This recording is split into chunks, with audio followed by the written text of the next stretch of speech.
are drastically altered, and two people become lost in... Well, you'll hear. It'll all come out as we go along. Norma and Hal, he's Harold Glenford III, have inherited an ancient brownstone on New York's East 58th Street. Hal hasn't seen the house or the uncle who left it to him since he was a little boy. He doesn't know what to expect any more than Norma does, as they inspect the old house now for the first time since it became their own. Yeah, you need a machete to get through these cobwebs. Well, nobody's lived here in 10 or 15 years, you said. But it's going to be beautiful. A little belt tightening, maybe, but we can make it. I don't advise tightening your belt. No kidding, Norma. The baby's due in April. You're going to have to stop working pretty soon. It's not going to be easy on my salary alone. Oh, nobody said it was going to be easy. And there are the ghosts, of course. Cut it out. Well, now, according to Uncle George, that's the reason nobody's been living here. The ghosts drove Uncle George himself out. That's what he said. And he couldn't keep the place rented, so he just gave up. Okay. A house like this needs a ghost.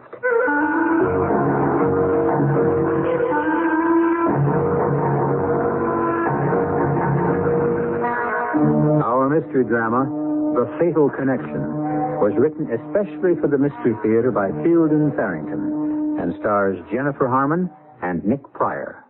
It is sponsored in part by True Value Hardware Stores. I'll be back shortly with Act One.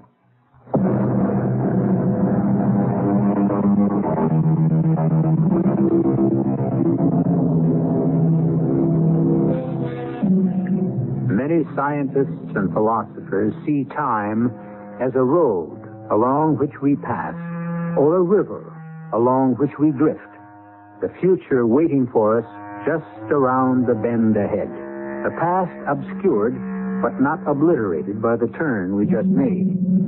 The rest of us, ordinary mortals that we are, find the moment in which we are currently trapped just about all we can handle.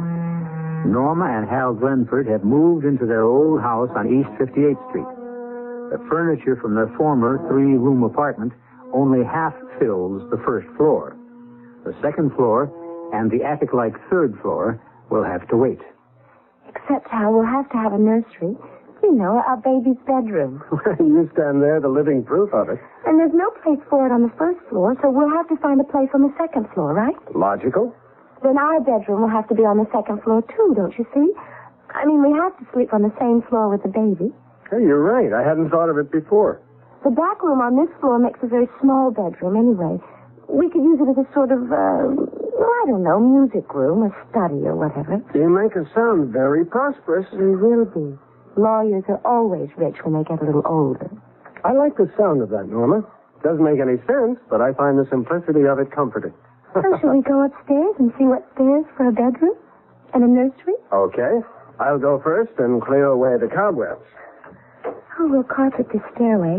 Later, of course. When we're rich. That's an old bedroom, as I recall. One of the doors is a linen closet. There are 5 doors, so that leaves just 3 rooms. One more than we need. Well, this would be all right for our bedroom. It's much nicer than the little room downstairs, don't you think? Okay. Bedroom here. That takes care of us. Now about Junior. Hey, this door's locked. Well, just stuck, probably. No, it's locked. Why would anybody lock an inside door? That's odd. Where did I put that bunch of keys the lawyer gave us? In your jacket pocket, dummy.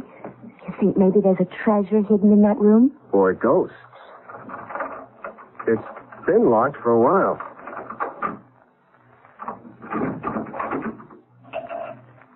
It's all furnished. Son of a gun. Right out of the 19th century. It looks like what used to be an upstairs sitting room or something of the kind.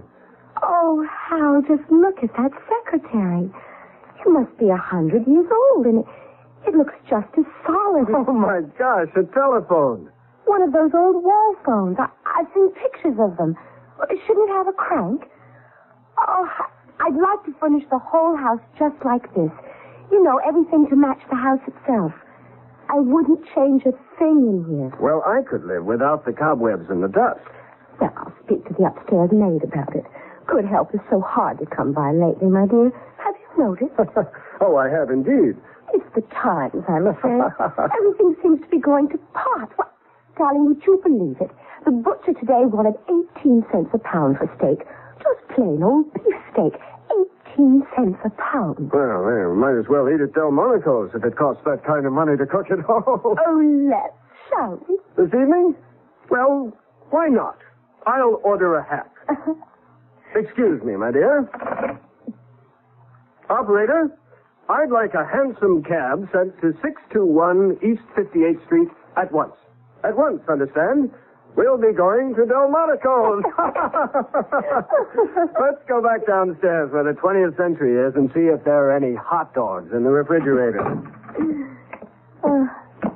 Actually, though, I guess 18 cents was hard to come by in those days, as $2 is today. Not for old Grandpa Glenford, it wasn't. Great-grandpa, that would be. He was filthy rich. Was he the one who built this house? No, I don't know that he built it. He was the first Glenford to own it. Whatever happened to all that money? Gave it away. Gave it away? That's what my father told me. Maybe it was just a figure of speech. You know what we ought to have? We ought to have a bottle of champagne to break over the bow of the house, or the stern, or whatever they break it. His houses had them. Well, now, if you look in the refrigerator, just to the right of the meat drawer, you'll find a quart of excellent domestic champagne cooling. To be taken internally, though, not broken over anything. Oh, what a doll you are. Shall we have it now? Well, I thought after dinner, but if you'd rather...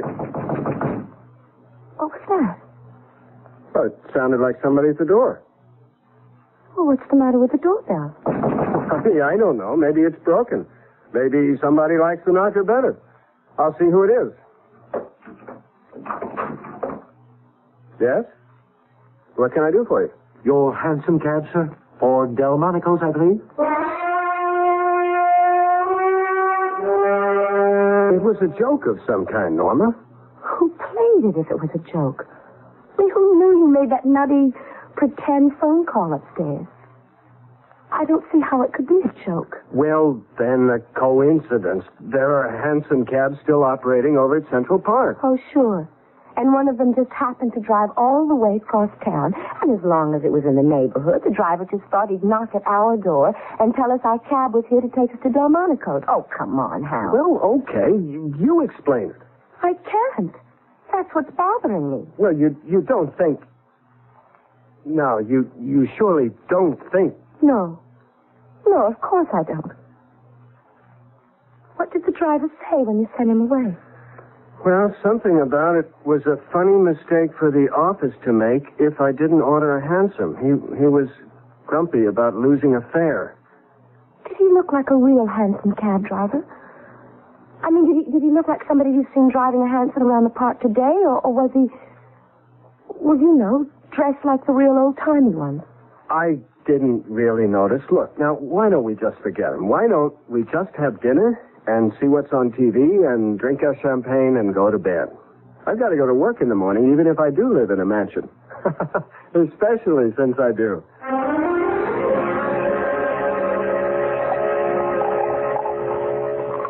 Here's to great-grandfather Glenford. Look, take it easy with that stuff, will you? The bottle's half gone already.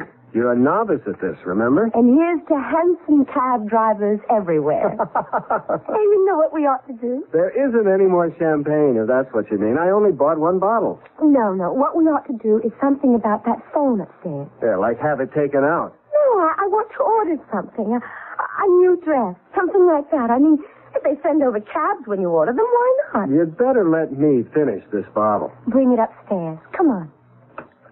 4 years it's taken me to find out I married a lush. There it is. Our fairy godmother compliments of the telephone company. You want to go first? No, you go ahead. I'm just along for the ride. What shall I ask for? No, look, don't fool around with one dress. Ask for a whole new wardrobe. As long as you're going to be a kook, you might as well be kooky in the grand manner. You're a genius. Hello? I want a whole new wardrobe. Oh, no, 2 wardrobes. One for myself and one for my husband. Everything in the latest style and everything must fit perfectly. Oh, and have everything finished and delivered by the time I get home from work tomorrow afternoon. That's, I guess, it for now. You want to order something, Hal? Well, sure. Why not? Here, give me that. Hello. I want the house completely redecorated. Completely. Restored, I should say, exactly as it was when the place was new. And I don't mean just when you get around to it. I want that finished by tomorrow afternoon also. By the end of the working day. Thank you. Beautiful. Let's finish this bubble water and get to bed. Hey, what do you bet you have a headache in the morning?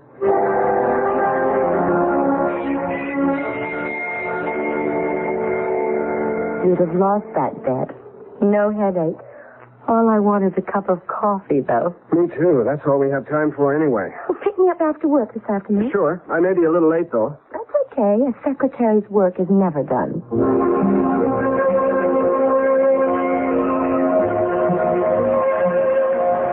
So, after I spend the better part of 3 weeks working on this brief, and it's brilliant if I do say so myself, who do you think is going to take it into court? Mr. Fuller? Old J.C. himself. Who else? How was your day? Oh, you know. Once you've typed one letter, you've typed them all. You know something? We ought to walk home from my office every evening. Hold my briefcase while I unlock the door, will you? I wonder if they finished. Who finished what? The decorators, you know. You told them it had to be finished by the end of the working day. How? Now, this is too much. I mean, what kind of a joke? It is, Hal. It's all been redecorated, restored. Just like you ordered. Oh, Hal. Hey, where's our new television set? Now that is going too far. That set cost color TV. That was a 21-inch screen. But how did they do it? Who did it? I mean, I can't figure. Hal. What? The refrigerator's gone. Look at this thing. What is it? It's an old ice box. It's full of ice. I don't think you can get ice like this anymore. There's something. This is all wrong, Norma. It's not a joke, is it, Hal? Nobody makes this kind of a joke. A coal range. An old coal range. My grandmother Scott had one of those out in her summer kitchen. Nobody used the things even then. The toaster, the blender, everything, Hal, it's all gone. That telephone. That damn telephone. It's real, isn't it? It really is real. You tell the telephone you want something and you get it. It's like a genie in a bottle. You just order it and I think I'm scared. All right. If it'll work one way, it ought to work the other too. In reverse. What are you going to do, Hal? Come on. I'm going up there and I'm going to tell that lousy telephone to put our own stuff back in this house and then leave us alone. That's what I'm going to do. Now listen, you, whoever you are, I want you to stop. Number, please. Oh, my God. Hal? Norma, let's get out of this place.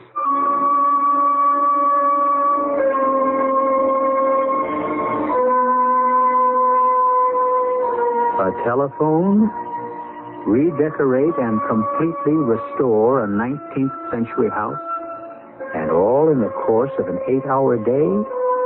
It seems impossible, doesn't it? And yet there it is. And somebody did it. Or something. We'll look into it further when I return shortly with Act 2. Time. One of the many things we still don't understand about our universe. Now here, in an old house on New York's East Side, Hal and Norma Glenford have found an antiquated telephone that seems to constitute some kind of flaw in what we consider the natural passage of time. At least in the incredibly short objective space of 8 hours, the house has somehow become its original 19th century self. The past, if Hal and Norma can believe what they see and hear, has been trapped within its walls. The eeriness of it has sent the two of them frightened out onto 58th Street. It's so quiet out here. And so dark. I don't remember it being this dark before. Well, we haven't been around this neighborhood much at night. I guess east of First Avenue, the city just doesn't waste money on bright lights. Let's walk up that way, Hal. Right now, I don't want to go back into the house. Okay. Up toward 3rd Avenue or Lex? You know, I don't think I ever heard New York this quiet before. East side, west side, day or night. It's like a tomb. Hal? Hal, do you hear it? I don't hear anything, just... Now do you hear it? Well, yeah, I hear something like a... It's like a... It sounds to me like an L train. A few blocks away, like the 3rd Avenue L. Which was torn down. When? 15 years ago. Well, listen to it. Hey, this I've got to see. But how if it's the old 3rd Avenue L, then that means that everything... No, everywhere... listen, we don't know what it means. Some nostalgia freak with a recording, probably. Something like that. Come on, let's go see. Now, if that isn't an L stopping, I've never heard an L stopping. You haven't in a long time. But I've heard plenty of them when I was a kid. Wait a minute, Norma. What do you hear now? A horse. Don't tell me that's not a horse. That sure sounds like one. Mounted cop, most likely, or maybe that same nostalgia buff. If that's a recording, then it's some recording. I've never heard a record. Now, wait a minute. Wait. That horse is no recording. It's either a mounted policeman or... There's your nostalgia buff. All 4 hoofs. Well, some companies must still use horses. You know, late at night. And... It's not that late. Anyway, look what's in the wagon. I see them. Those big milk cans. They used to... Well, look, I don't know. Maybe they still use them. I'm scared. Well, it's spooky, I admit that. So still and no traffic except that horse and wagon? Well, look, Norma, there's got to be a logical explanation. I mean, if there's not, what's happened? Have we lost our minds? Oh, no. Well, no, Norma, don't get upset. No, Hal, that's not what I mean. Look up there. Up where? At the light. The street light on the corner. It looks like a... It's a gas light, that's what it is. I think maybe we ought to get back to the house and see if we can't get organized. It's back there, too, Hal. Okay, but if everything's gone back to the 19th century or something, let's at least go back and face it in our own home. If we still have a home.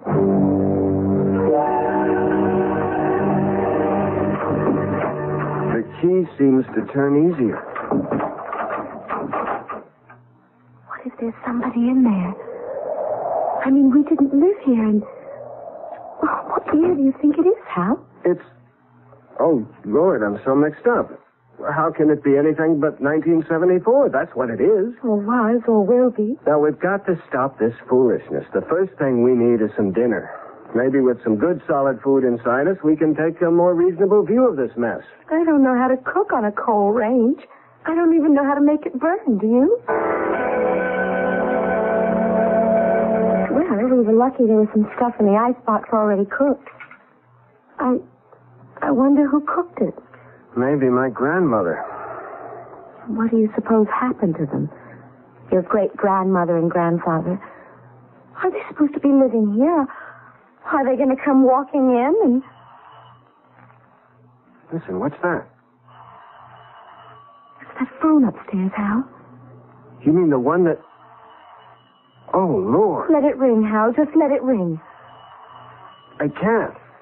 If it's somebody from whatever year this is, I've got to talk to him, Norma. I've got to. All right, but I'm going with you.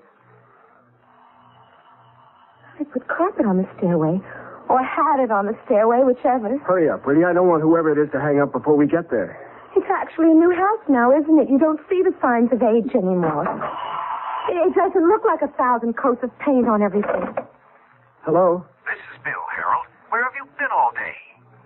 Well, I practically camped outside your office all afternoon, and you never did show up. Who did you say this is? Are you all right, Harold? It's Bill Voigt, your partner.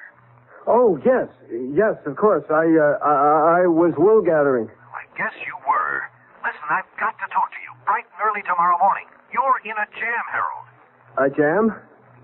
Well, can't you tell me about it now? You'd better get in here tomorrow for your own good. It's nothing to do with me, but for your own good. Oh, well, if it's that important... It is. It's to you, Harold, not to me. To you. All right. Thanks for calling, Bill. What was that about a jam? He didn't say. But you want to know something weird? He thought he was talking to my great-grandfather. That man called me Harold, and that was his name. I can't remember anybody ever calling me Harold my whole life. He thought he was talking to my great-grandfather. I can't see. How did they read by these silly gas lights anyway? There's an oil lamp right there on the desk. I think they used oil lamps to read by at night. The gas fixtures are all up on the wall. Well, do you know how to light one of these things amid the lamps? Well, just take the chimney off, or the glass thing. Then you hold a match to the wick like a candle. Because if this is my great-grandfather's desk, I mean, the way he left it only yesterday, I want to know what's in it. Is this what you mean by the wick? Yes. Do you think we'll ever get back, Hal? I don't know if I could stand it stuck here forever. There's no way of knowing, Norma. Everything's written in longhand. This looks like a deed of some kind. Most likely for the house. No. My gosh. What? This is a deed to an office building on Fifth Avenue. Way downtown, but that's where the action was in those days. These days. Your great-grandfather owned an office building? I told you, he was loaded. There goes that lousy telephone again. Don't answer it, Hal. Look, you can come with me. It's no good just letting it ring. It's got to be somebody important. There weren't many phones in those days. These days, damn it. Only rich people could afford telephones. It'll just mix things up all the more, though, answering it. Look, it's our only contact the way things are. I wish. Oh, it's no good wishing. Hello. Hello. Mr. Glenford? Yes? This is Maud Spencer, Mr. Glenford. Is Norma in? Just a minute, I'll see. Norma, do you know a Maud Spencer? I don't know anybody here. She asked for Norma. Norma. Now, maybe it's a link of some kind. You'd better talk to her. Oh, Hal, I don't want to talk on that thing. Look, this could be the breakthrough. Here, talk to her. Hello? Norma, my dear. We were all expecting you at Sarah Aldrich's tea this afternoon. I do hope you're not sick. Sarah who? Aldrich. Sarah Aldrich. Well, you were invited, weren't you? Sarah said you were. Oh, well, yes, I guess I was. I mean, yes, of course I was. I've been having these spells, you know, headaches and that kind of thing. Oh, dear. No trouble about your delicate condition, I hope. Well, it's related, I guess. Nothing to be concerned about.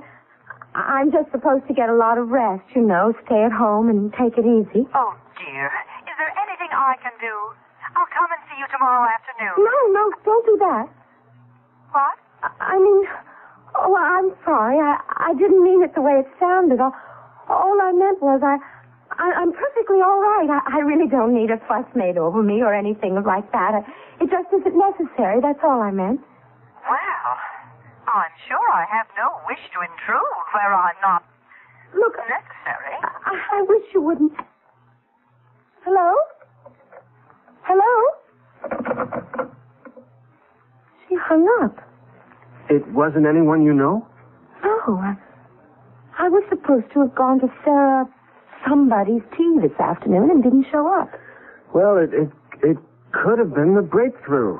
One thing. Whoever was supposed to have answered this phone is called Norma, and she's pregnant. I'll tell you this. My great-grandfather was not a very popular man. How do you mean? Well, if he had any friends, they sure didn't write to him. These letters are all from people who hated his guts. Claim he stole them blind. Stole? Do you think it's true? I'm beginning to believe that old Harold Glenford, Esquire, was mixed up in some pretty shady enterprises. What kind of shady? Kickbacks, near extortion, character assassination, embezzlement, or something very like it. If a third of these letters are right, you name it, and old great-granddaddy Glenford was into it. Oh, that's shocking. Listen, you want to hear one? I'm not sure I do. Glenford. This guy signs himself James Blakely. Glenford. You are unfit to breathe God's pure air. The ways of God are beyond understanding, but justice is inevitable either in this world, which you befoul, or in the next, where, never fear, the punishment you deserve has been prepared for you.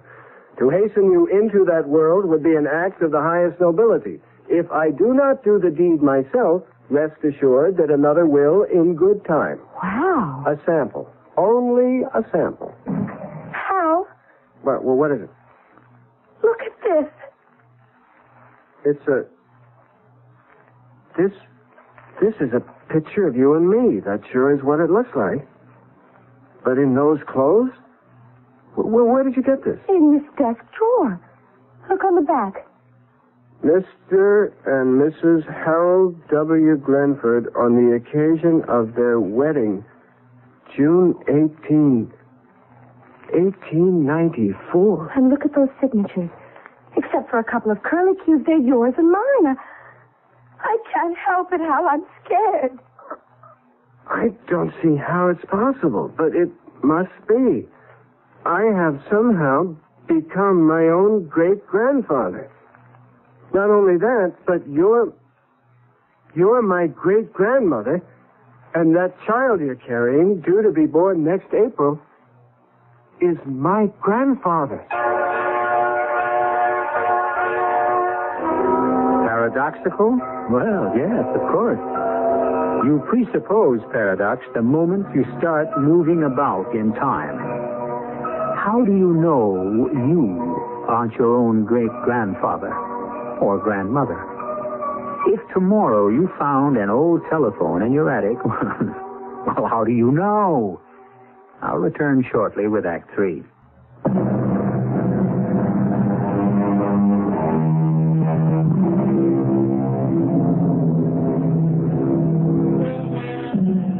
If I had my life to live over, that's not an uncommon expression. We've all heard it. But have you ever heard anyone say, if I had my great-grandfather's life to live over? That's exactly what has happened to Hal Glenford, if his conclusions are correct. He has not only gone back in time to his great-grandfather's day, but he has also taken on his great-grandfather's identity, and the wife he loves is now, as he must believe, his own great-grandmother. A situation of many complexities. Hal has broken open the strongbox he found in old Harold Glenford's desk and has gone quickly through its contents. Well, there's one comfort. If we actually are my great-grandfather and grandmother, we're very rich people. Well, what difference does that make? A lot. If we're stuck in this time. I want out, rich or not. Well, honey, so do I, of course. But there are securities and deeds in this strongbox representing well over $1 million in assets. And $1 million was really worth something in 1897. Is that when it is now? Mid-November of 1897, according to the dates on those letters I read. How can't you do something about it? What? Invent a time machine? Look, I don't know. Maybe it'll just happen. Like the other time, only in reverse. Norma, I'm sorry. That's the best I have to offer. Meantime, I think we ought to get some sleep. Sleep? In the middle of a thing like this, sleep? Try to, anyway. I wish we had that bottle of champagne we drank last night. Oh, Lord. It wasn't last night. The grapes that went into that champagne haven't even been planted yet.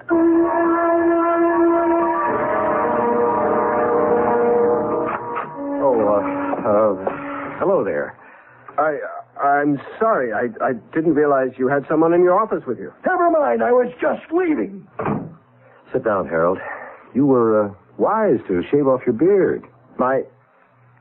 Oh, yes. Well, my wife never really liked it, and I thought... Well, it served you well. Blakely didn't recognize you. Was that James Blakely? What are you talking about? You know perfectly well it was James Blakely. No, I mean, I had a letter from him yesterday. I could have... you know I could have him in court for some of the things he said? Yeah, that's rather funny, you know. You having James Blakely in court instead of the other way around? That's really very funny.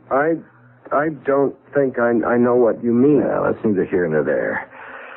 I want to dissolve our partnership, Harold, as of this moment. Oh? Do you mind telling me why? Do you really think that's necessary? I wish you'd tell me. All right. I've had my fill of being a thief's associate. Now, wait. I know. I took my share in the beginning. You're not the only fool in the room, but I'm through with it now. And thank God I had no part in the Blakely thing. All right. I was checking things over last night. Thinking things over. Some of my business tactics have been, all right, shameful. I admit that. But I decided last night to change things. I mean, no shady dealings of any kind from now on. I see. Change things. And make restitution? Well, where it's reasonable, where it's possible. Without costing you money, you mean? I don't believe you, Harold. Not for a minute I don't. How are you going to make restitution to Jim Blakely? I don't... Would you mind refreshing my memory on the Blakely thing? Oh, now, really, No, Harold? I've been Lately, I've been reassessing. I've been reevaluating, and there are just so many details. I'd just like to hear the Blakely affair clearly stated. Objectively, you know. Oh, nonsense. Well, all right, if you want to hear it all over again, if you really want to wallow in that miserable can of worms a second time. Please. Bill, it would help me. Well, Blakely came to you in the first place, looking for a handout. On the tape, granted. I'm sure you haven't forgotten that. No. You were still under 30 at the time, but you were already under my guidance, damn it. That's what I hate. You were already a power in the construction industry. Blakely was sure you gave kickbacks, and he wanted one. Then he was as much to blame as I if he came to me. At the time, you managed it so that you had his signature on a dozen damaging documents. And you never signed so much as a letter to him. You remember that? Well, you've always worked that way, and you gave him a low bid on that job, and good value, too. The State Parks Commission building, wasn't it? I don't remember. And Blakely got a promotion because of it, and another, until he was made State Highways and Buildings Commissioner. It wasn't until then that you started blackmailing him. Blackmail? Well, it's not an uncommon practice. And you bled him white. No more kickbacks, but every contract out of Blakely's office has gone to you for...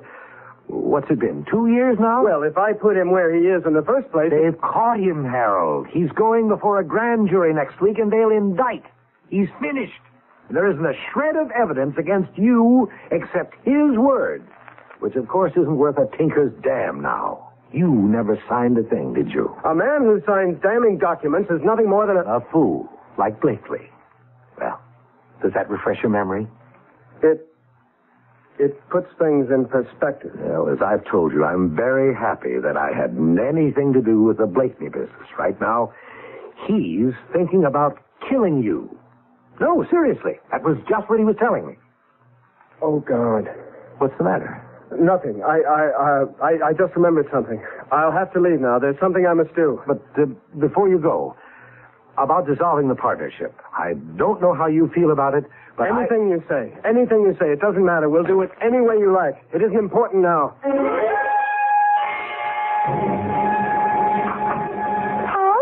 Oh, Hal, I'm so glad you're home. Just listen, we have to get out of here. So awful, Hal, being in a place you're so terrified of and being even more terrified of leaving it. I've never in my life...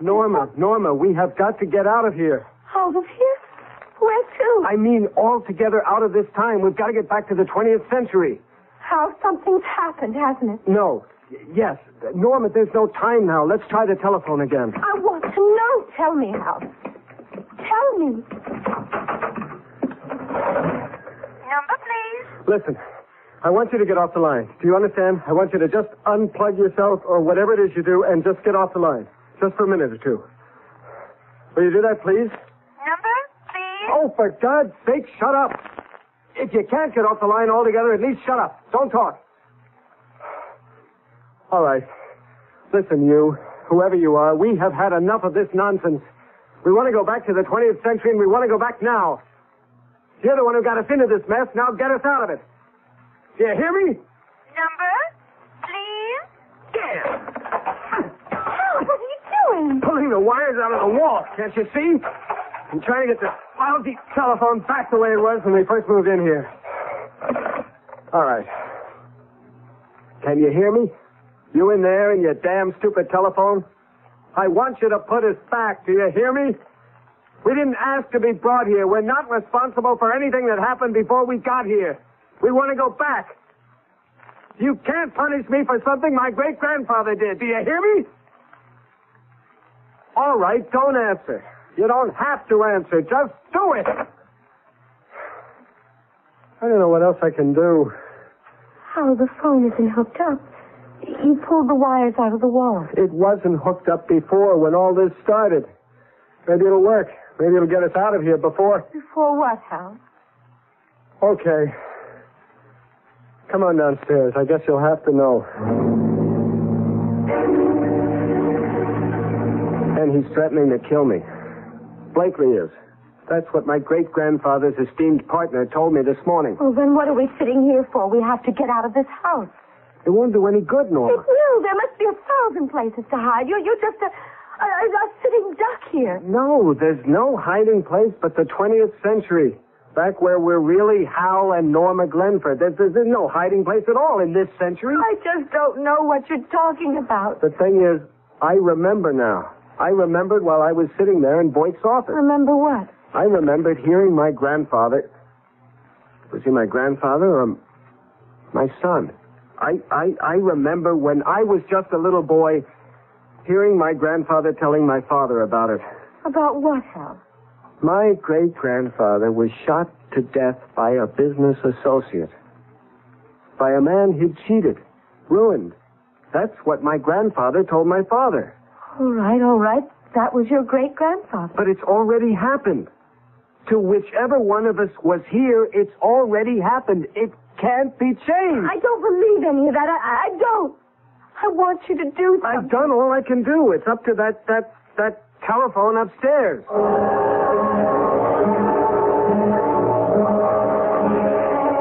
Maybe if we just sit here and think 20th century, it'll work. Close our eyes and just know we're in the 20th century. Listen for auto horns. Think about the Pan Am building.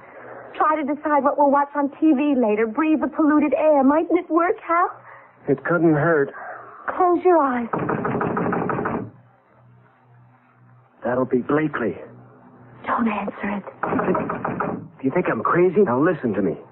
If he's got a gun, he can get at us through the front window. I want you to head for the coat closet as fast as you can and get in there and stay in there until I tell you to come out. Have you got that? Yes. Norma, get in the closet. No.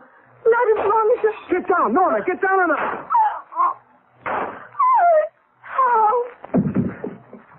How? Don't move, Norma. He may still be out there. How? You're bleeding. I am. I don't feel anything, but I can't seem to... All over your shirt. I'm going to call an ambulance. Now, don't move. I'll be right back. Don't move. Can't call an ambulance. I pulled the wires out. Remember? I'll go out, Hal. There must be a cop or something. I'll go, Norma. Please. It wouldn't do any good. It's already happened. But I can't just... I might not be here when you get back. Oh, Hal. I want to tell you something important. All right. The kid. Next April. I'll name him Harold and I'll call him Hal. No. Anything but that. Oh. Anyway, his name was Edward. My grandfather. Hal, don't you think I ought... No, tell Edward. Tell him when he's old enough. Understand? Tell him get rid of the money. All of it. Dirty, filthy, dirty money.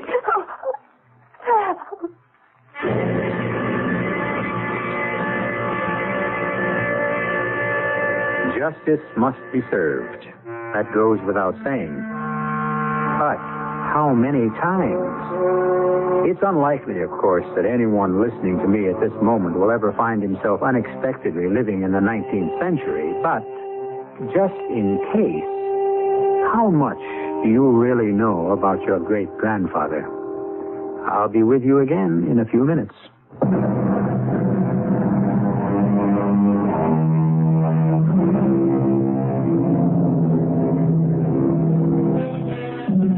Young Edward Glenford, Norma's baby, was born in April 1898 and lived a long and, in some respects, fruitful life. He never made much money, but he gave away several millions of dollars, according to the instructions left by his father. But was it his father or his grandson who gave him those instructions? I leave you to puzzle it out for yourself. Our cast included Jennifer Harmon, Nick Pryor, Robert Maxwell, and Joan Shea. The entire production was under the direction of Himan Brown. And now, a preview of our next tale. Well, that's exactly what I've come to talk with you about, Arthur. Your niece. Oh? Something important? Very. I've asked Amelia to marry me, and she said she would. Oh, no. I've never lied to you, Arthur, and there's certainly no reason for you to... Don't be a fool, Gerald. I didn't mean that Amelia had turned you down. Of course, she accepted you. I don't understand. I know, and I'm reluctantly forced to explain. When you hear why, you won't want to marry Amelia. Impossible. There's nothing you can say about Amelia that would make me love her any less. She's the perfect woman. She's not a woman. What did you say? I said Amelia is not a woman. She's a robot. This is E.G. Marshall inviting you to return to our Mystery Theater for another adventure in the macabre. Until next time, pleasant dreams.